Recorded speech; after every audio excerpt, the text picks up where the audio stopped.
Campaña, ya nos resta el día de mañana y de allí el silencio electoral y a ver qué es lo que decidimos los ecuatorianos.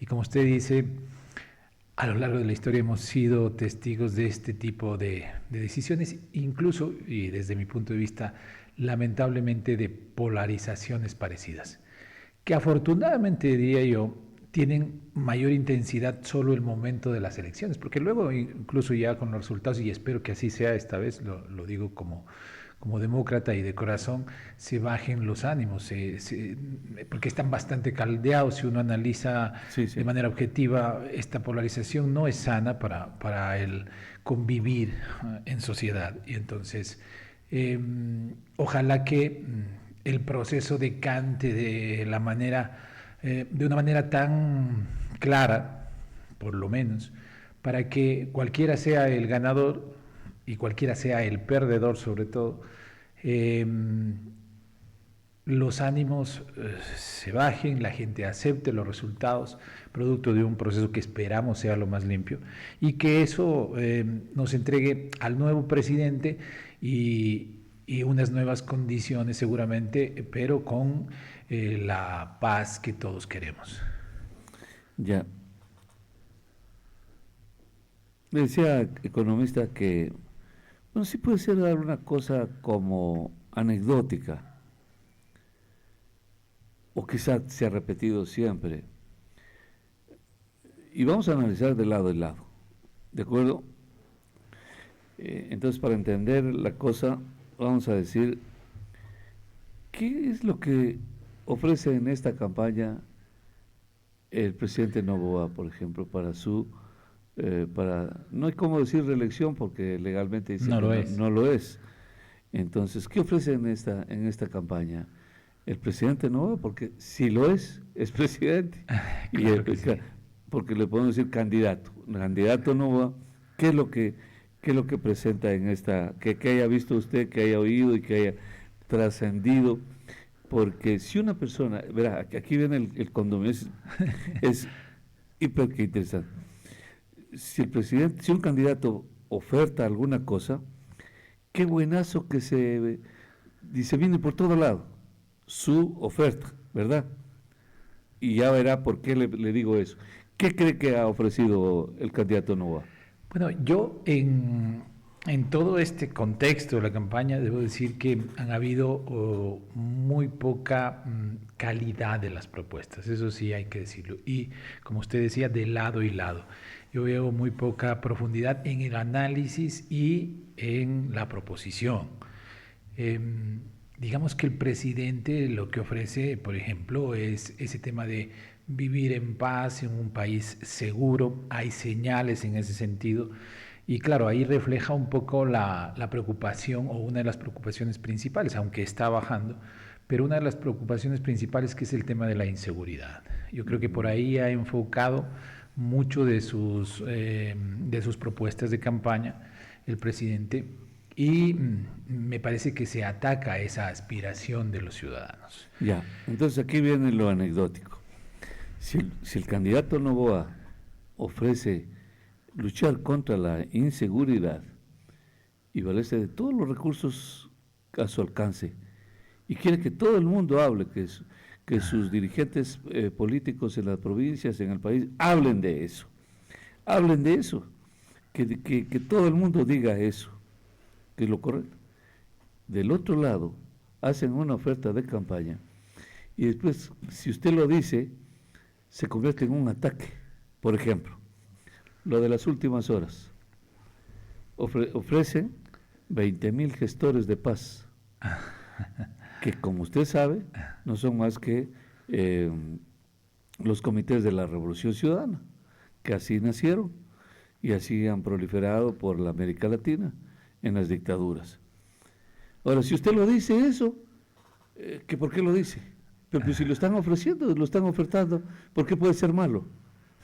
No sé si me hago entender, si explico bien. Doctor, yo creo que esta campaña va a definirse por aquel que cometa menos errores. Sí. Toda campaña ha sido así casi. Bueno, pero en esta hemos visto una sucesión de errores quizá más evidentes y más frecuentes dentro de un corto periodo de tiempo, de lado y lado. Pero se supone que los que tienen más experiencia no deberían cometerlo. Por supuesto, y esta ha sido una campaña atípica del lado del correísmo, debo decirlo, en cuanto ¿Por a qué? calidad, por ejemplo, de su comunicación. Me parece que no hubo un manejo centralizado, me parece que hay diferentes vertientes. Sí. Eso es lo que yo desde el punto de vista técnico, digámoslo así, comunicacional, lo observo, usted. ¿no? Creo que hay una corriente manejada, no sé por quién, que propone una cosa y hay otras un poco más cortas de presupuesto quizás, pero que también O sea, usted hacen sus observa propuestas. desorden. Observo que hay diversidad de criterio en el manejo de esa campaña. Ahora, por el otro lado, Ahí vuelta no hay nada. en la orilla de enfrente, hay una concentración que ha cambiado en los últimos días en redes sociales exclusivamente o casi exclusivamente, y que seguramente cambió porque los números a lo mejor se lo decían los asesores, el cuerpo, de que había que estar más en territorio, y tenemos al presidente en territorio en los últimos días. Y eso seguramente sí le va a generar réditos, porque era una parte que se observaba que le faltaba al presidente, ese contacto, no diría ni cercanía, sino contacto con la gente. Y eso suma. Ahora, va a ser una elección en la que la definición sí va a ser muy, muy apretada, y eso no ha sucedido históricamente. De alguna manera, en elecciones anteriores, a estas alturas, faltando tan pocos días, ya se conocía más o menos una tendencia clara. Y ahora, aunque hay números que podrían favorecer a una u otra candidata, el asunto es que todavía no hay diferencias grandes, según lo que he escuchado en los medios de comunicación y en las redes sociales, y entonces hay bastante incertidumbre. Los manejos de esas campañas quizá nos entregan señales del mundo al revés en el que vivimos. Yo no sé usted, doctor, pero yo nunca esperé, y abstrayéndonos un poco de la contienda electoral puntual, aunque partiendo de allí, nunca esperé ver a un presidente de los Estados Unidos ultraliberal, en teoría, imponiendo aranceles a nivel mundial, y a un socialista como Lula da Silva diciendo que va a defender el libre mercado. Es como el mundo al revés, doctor. O sea, los puso en entredicho. Por supuesto, pero de los dos lados. Es decir, tenemos una contraposición a lo que han sido ciertos principios centrales de las doctrinarios, sobre todo. Doctrinas, exactamente. Claro. Y en Ecuador podría suceder lo mismo, ¿no? Tú tienes a una candidata de izquierda que mencionó, entre otras cosas, y a eso me refería con los errores, por ejemplo, el tema de que va a extraditar a venezolanos a su patria. Ese es un asunto que no encaja dentro de la doctrina de pensamiento que ellos han promulgado. Pero por el otro lado también tienes al gobierno diciendo o utilizando el tema de los bonos, que normalmente el neoliberalismo ha dicho que son nefastos para sostener la economía de un país. Sí, los fundó Maguad acá en el Ecuador luego de la dolarización.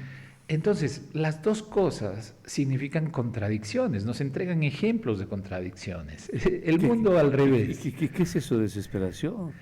Yo creo que hay un afán por captar ese pequeño grupo que todavía es interesante, de personas que no han decidido, que todavía están en dilo en su decisión, ¿no? que esperan un último impulso, el convencimiento de alguien cercano, ese grupo que siempre decide la última semana. Históricamente, por los estudios que hacemos, hemos observado ese comportamiento, y claro, en esta ocasión, ese porcentaje podría ser definitivo, decisorio. Ese porcentaje en este momento todavía le da chance a las dos candidaturas de tener posibilidades, ¿no? Ya, ahora, muy bien, está clarísimo ya los dos ejemplos que usted ha puesto, pero le decía que me llama la atención eso, que si aquí hablamos de los 20.000 gestores de paz, Ah, la misma militancia se va a molestar por eso. seguramente. Se van a molestar, pero y uno dice, oye, pero ¿por qué te molestas si es la propuesta? Entonces, ¿será que no encaja, no cuadra? O sea, ahí notan lo que usted llamaba los errores que Efectivamente. se cometen. Y pues, esos son los insumos, esos son las ofertas. Sobre todo porque los encaja dentro de un modelo que han manifestado no buscar, en el sentido de que ese tema de los liderazgos barriales, que queda muy distante de la tradicional concepción del líder barrial que tenemos, ¿no? El otro es básicamente un operador político dentro de los barrios. Era una usanza de gobiernos de esa tendencia en el continente, llámese Cuba, Venezuela, eh, y entonces manifestarlo en plena campaña puede generar esa idea, ¿no? Que hacia dónde se está caminando. Y eso evidentemente en cierto sector de la población genera rechazo, genera resistencia, que tiene miedo a ese proceso.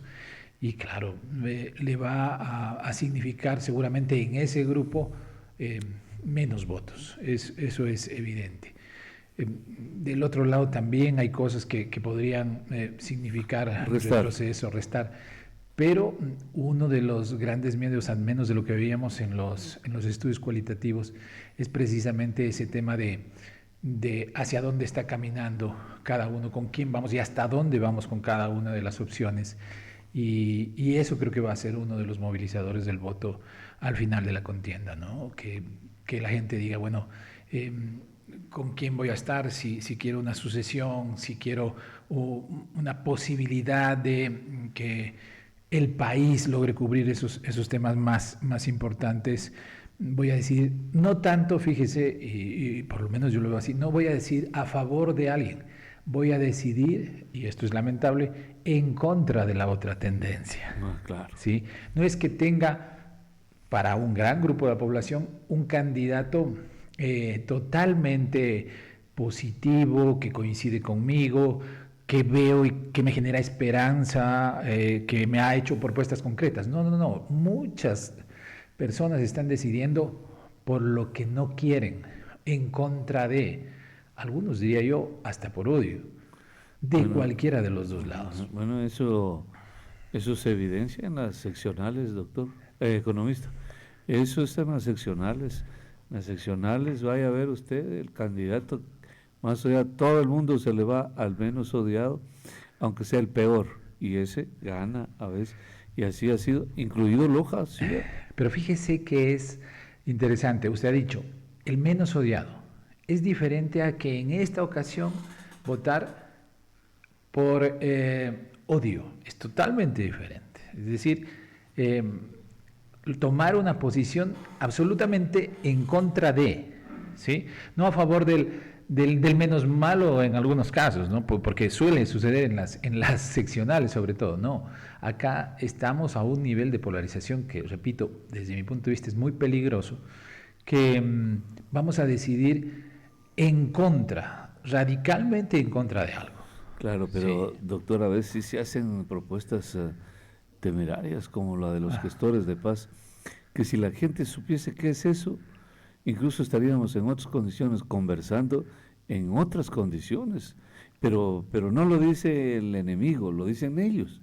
O sea, lo dicen ellos ellos proponen otro error, ¿no? Error fuerte. Y ese error de las canastas, del billete, las canastas, ¿fue más fuerte todavía o qué? Mire, en general creo que muchas de las propuestas a estas alturas carecen del cómo. Es decir, yo le puedo ofrecer todo lo que usted ha mencionado y muchas cosas más que hemos escuchado, pero yo no veo el cómo vamos a financiar eso.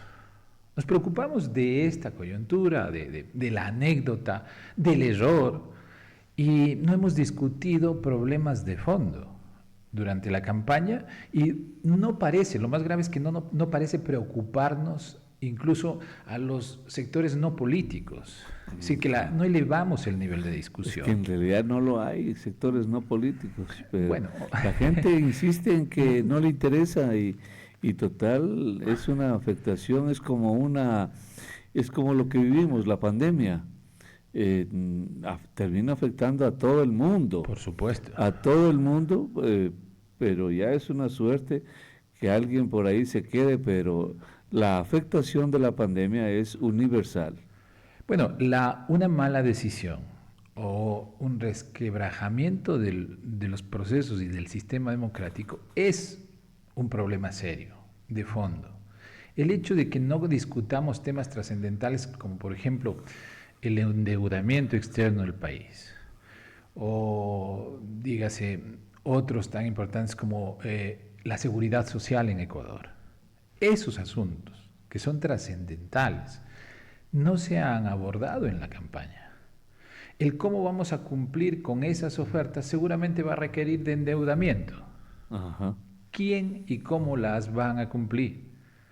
Eso no se aborda. Yo sé que eso es subsecuente, que es común en las elecciones en nuestros países. Sin embargo, lo que sí me preocupa es que ni la academia, ni los sectores productivos, ni incluso desde la opinión pública no se hace mella o no se abordan esos temas o no los proponemos para que los candidatos los aborden de manera frontal y con propuestas de fondo, con análisis de fondo.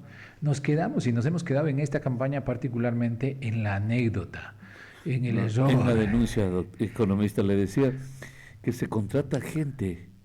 He visto, no quiero decir sus nombres, ahí sí, yo creo que prefiero callar, de verdad, prefiero callar y no decir nombres de personas que se las contrataron para que denuncien, para que ofendan, y le decía a usted, a veces la conversación fuera micrófono es más limpia a veces porque uno no se cuida, pero si estando afuera uno dice las cosas serias, tienen otro valor. Le decía a usted, economista, que nunca he visto que se contrate gente intelectual para que hable a favor del candidato o de la candidata, sino que se ha contratado a gente menos calificada para que denuncie y denuncie y denuncie y descalifique. ¿En dónde vimos eso? ¿Cuándo fue que se vio eso? Contratar gente, porque una organización política, qué bonito acompañarse de gente intelectual para que ayude a defender, pero contratar a gente deleznable para que ayude a denunciar, a denigrar, a denostar. denostar, no se ha visto eso. Buenos días, le escuchamos, adelante. Buenos días, señor doctor. Buenos días al señor panelista, ciudadanía, buenos días. Es importante analizar sobre el problema del riesgo país, sobre el problema del endeudamiento interno y externo del gobierno y del Estado en sí. De pronto los ciudadanos, si usted, señor panelista, preguntarle, yo pienso que sí debemos decir cuál de los dos candidatos nos garantiza esa seguridad económica para endeudamientos, para el problema social, para inversión y para el gasto público, porque si el riesgo país pues se elevó, se debe pues a tal o cual candidato. Yo pienso que debemos clarificar esta situación y de esta manera poder los ciudadanos elegir bien, porque hoy en día tenemos problemas económicos, sociales, y hasta qué punto podrían uno de los dos candidatos solventar el problema. Eso nomás y muy amable, buenos días. Gracias, buenos días. Efectivamente, si nos guiamos por lo que estamos viendo, probablemente hay una candidatura más cercana hacia el gobierno de los Estados Unidos, es evidente. De hecho, los últimos eventos de campaña, las apariciones de líderes históricos, denotan ello, ¿no? Incluso lo toman como un mérito. Efectivamente. Claro, lo anotan así. El de dónde va a sacar los recursos y en dónde procederá a endeudarse el siguiente gobierno, cualquiera de los dos, dependerá definitivamente de su orientación política. Pero claro, ya hemos visto también que puestos a gobernar, en última instancia, dejan de lado lo que se dice en campaña y recurren a donde pueden, casi casi. Y en este caso también no olvidemos que hay la oferta de créditos en otras condiciones históricamente, digo, lo hemos analizado históricamente, hay fuentes más caras de financiamiento, pero también las hay del otro lado. Estamos hablando de una oposición en este momento de economías fuertes como la estadounidense y la china, y evidentemente quien no recurra a los Estados Unidos tal vez pueda recurrir a China. Corren las horas de China, hoy se cumple que a las 12 de la noche. O baja o le clavan más del 104% de aranceles, llegará a eso, y la guerra comercial será devastadora. En esa guerra comercial, doctor, China va a querer ganar territorio, eso es obvio, y entonces van a tener nuevas estrategias para llegar o captar a las economías de otros países, ¿no? Otros mercados, van a querer colocar también su dinero y sus productos en otras partes del mundo. Y veremos qué es lo que pasa en todo esto, pero todo parte de esa paradoja, ¿no? Estamos viendo un gobierno estadounidense ultra neoliberal y resulta que es el que pone aranceles. Yo creo que es parte también de la estrategia, ¿no? De generar un poco de miedo para que los otros países se sienten a negociar y entonces lograr condiciones ventajosas. Pero eso, el nuevo gobierno tendrá que recurrir a fuentes de financiamiento. Y veremos por qué optan, ¿no? No lo podemos decir. Yo creo que cualquiera de los dos están obligados a sentarse en la mesa con multilaterales, con gobiernos económicamente fuertes para negociar. El país va a tener que endeudarse, lamentablemente. El problema es que no es suficiente, economista, usted lo sabe. No es que yo no tengo plata y bueno, pues no me queda más que endeudarme. El problema es que no tengo capacidad de crédito. El gerente del banco es gran amigo mío. El gerente de la cooperativa, el presidente, aquí en nuestro medio hablamos humildemente, gran amigo. Sí, pero no te puedo dar capacidad. Pero no te puedo prestar porque no tienes capacidad. Fíjese ahora mismo el petróleo de bajada, pero va, a pique. Así, a pique, efectivamente, va a pique.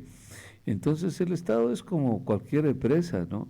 Como cualquier empresa, y el presidente no es más que el gerente del Estado, que tiene que ver de dónde saca la plata, cómo lo hace, y por eso es que también aquí estábamos luchando a veces por una mala educación política que tenemos, economista, y que ojalá algún día usted nos ayude en este proceso, de que hay alguna cosita, pues que el gobierno no da plata a los municipios, y le piden, claro, y le dicen, o sea, para denostar al gobierno, como que si el dinero fuera del gobierno, de la plata, del bolsillo de él. Y fuera infinito. Y fuera, exactamente, fuera una mina, ¿no? Una mina inagotable. Pero le piden eso, o sea, esa cultura política. Y entonces, y lo que es peor, terminan beneficiando a la corrupción. Entonces dicen, claro, no hay el puente porque el gobierno no da la plata para el puente, y entonces le dan más dinero y más se pierde y más se despilfarra y no hay la obra. Porque hay un gasto corriente altísimo además. Porque hay un gasto corriente altísimo y meten más gente, más clientela, más populismo, y siguen los pueblos atrasados. ¿Por qué nosotros también tenemos esa mala costumbre de no saber de quiénes son los recursos del Estado? Por supuesto. Entonces, por ahí formación para la ciudadanía, doctor. Formación para la democracia. Exactamente. Entonces, hablando de democracia, bueno, lo importante es que nos han hecho creer que esto es una democracia y que yendo a votar a las urnas resolvemos los problemas. Y en efecto que sí se resuelve o se puede afectar también, ¿no? Definitivamente, pero usted señalaba, necesitamos un proceso de formación para los ciudadanos, desde cero. En estas circunstancias nos encontramos debido a que el proceso de educación para el civismo, para la democracia, la formación política es casi nula, y lamentablemente tampoco las nuevas generaciones parecen prestar atención a estos temas. Ese es uno de los retos, ¿no? Es uno de los retos como país. De eso no se habla, de eso no se dice nada prácticamente en campaña. Y esas son las cosas que hay que cambiar. El hecho de que todos estemos esperando que el Estado central solucione nuestros problemas es parte de esa formación deficiente que hemos tenido en cuanto a los procesos políticos y los procesos democráticos. Ya, economista, para ir cerrando esta rica conversación, que pienso que probablemente haya gente que crea que estamos a puertas de unas elecciones y que es solo cuestión de ir, rayar y retirar el papel. No es así. Dígales usted por qué es tan inconmensurablemente importante. Bueno, primero porque aunque no sea lo único que significa o es la democracia, votar es un espacio fundamental para ejercer el poder del ciudadano, ¿sí?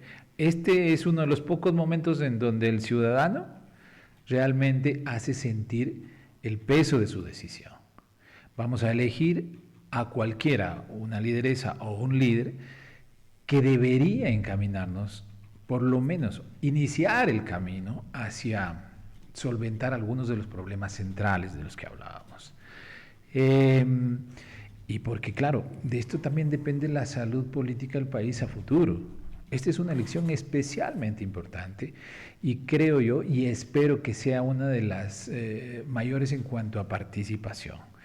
Que reduzcamos ese ese porcentaje de ausentismo.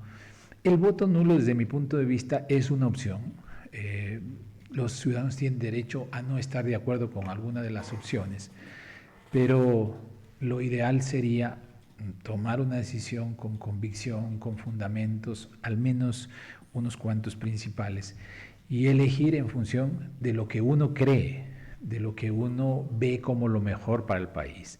Y ese sería el llamado a la ciudadanía. Claro, el economista algún día no se deberá de reformar, porque si la persona va a las urnas a anular su voto, a dejarlo en blanco, pues es mejor que no vaya. O sea, algún día, o sea, si va a nada, a la nada, a consignar la nada, a consagrar la nada, a consumar la nada, ¿para qué va? Tal vez el voto blanco sea una muestra de eso. El nulo, desde mi punto de vista, sí es una manifestación. ¿Eso usted cree que sea una reacción, así, un mensaje? Un rechazo a proposiciones que tienen poco fondo, por ejemplo. Claro, no, yo lo entiendo. Sí. El nulo. El blanco es otra cosa. El blanco sí, coincido con usted, que es ir a nada. No, entonces, ¿para qué va? Claro, porque debe haber alguna opción de decirle, exactamente. Todos los que van a votar en blanco tengan la bondad de retirar su certificado ahí y no les vamos a cobrar ni un centavo. Pero evidentemente lo genuino, lo trascendente es tomar una decisión por alguna de las Claro, opciones. Pero tomará en cuenta que el nulo se convierta en la nada. Más o menos. Filosóficamente no. Es que claro, pero llegamos a que no votó por nada. No votó por nada, dijo. O rechazó a los dos. Pero es que es lo mismo. Entonces no sirve de nada porque no resolvió, no nos ayudó al resto a resolver un problema. Por supuesto. Pero vive en este territorio. Vive en este territorio y aquí tiene que ayudar. O sea, aquí salimos todos o nos unimos todos, como decía. Y ojalá salgamos todos. Esa es la esperanza. ¿Se acuerda? A ver, así rapidísimo, por favor, si es tan amable, ya casi nos estábamos despidiendo. Buenos días, le escuchamos, adelante. Sí, buenos días, un saludo al doctor Aponte y al experto panelista que está opinando.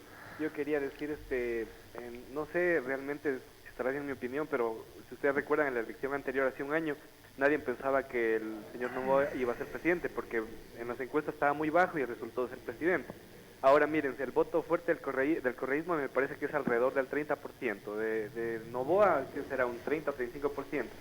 Y hay un porcentaje alto de indecisos que para esta elección hubo, como les digo, se mezclaron los votos, me parece, porque uno puede decir, aparentemente cada candidato tendría que captar ese mínimo porcentaje de la diferencia de votos, que creo que fue un 2% que se distribuyeron los votos entre los otros candidatos para poder ganar, pero pongámonos también a pensar si el porcentaje de indecisos es un poco alto y si algún gran porcentaje de ese grupo de indecisos se decide por algún candidato, también podría ser la diferencia con bastante que gane uno de los dos, posiblemente esté para cualquiera de los dos. ¿Qué opinaría el experto para que nos aclare un poco esta situación? Muy bien, muchas gracias. Bueno, siempre se va a definir por ese grupo de indecisos que, como decía yo, toman la decisión al final, ¿no? todas las intenciones de las campañas, de las dos campañas, van dirigidas a ese grupo. Que lo hayan hecho mal, eso es otra cosa. Pero iban dirigidas a ese grupo. A la conquista. Exactamente, a la conquista de esos que no votaron por ellos y que no fueron un grupo tan menor como aparentemente sería, ¿no? Es un grupo. Y por eso preocupa. Efectivamente. O sea, preocupa en la primera vuelta, pero no se olvide que incluso ellos también perdieron con su candidato, ahí es el otro grupo que perdieron con su candidato, pero de todas maneras toman partido. Por supuesto. Y deciden. Y deciden. Definen. Y definen. Porque es difícil que la gente que ya tomó una decisión en la primera parte, sobre todo en este nivel de polarización, cambie. Será muy, muy corto el porcentaje de los que cambien. Y los estudios decían eso, ¿no? Pero los que no saben hasta ahora por quién votar, es un grupo que va a terminar definiendo. Define, claro. Eso depende en última instancia de cuánto haya llegado, ya no de llegar a cuánto haya llegado al corazón con la campaña cada uno de los candidatos. Esperemos que los ciudadanos tomen la mejor decisión para el país. Gracias, economista, muy agradecido.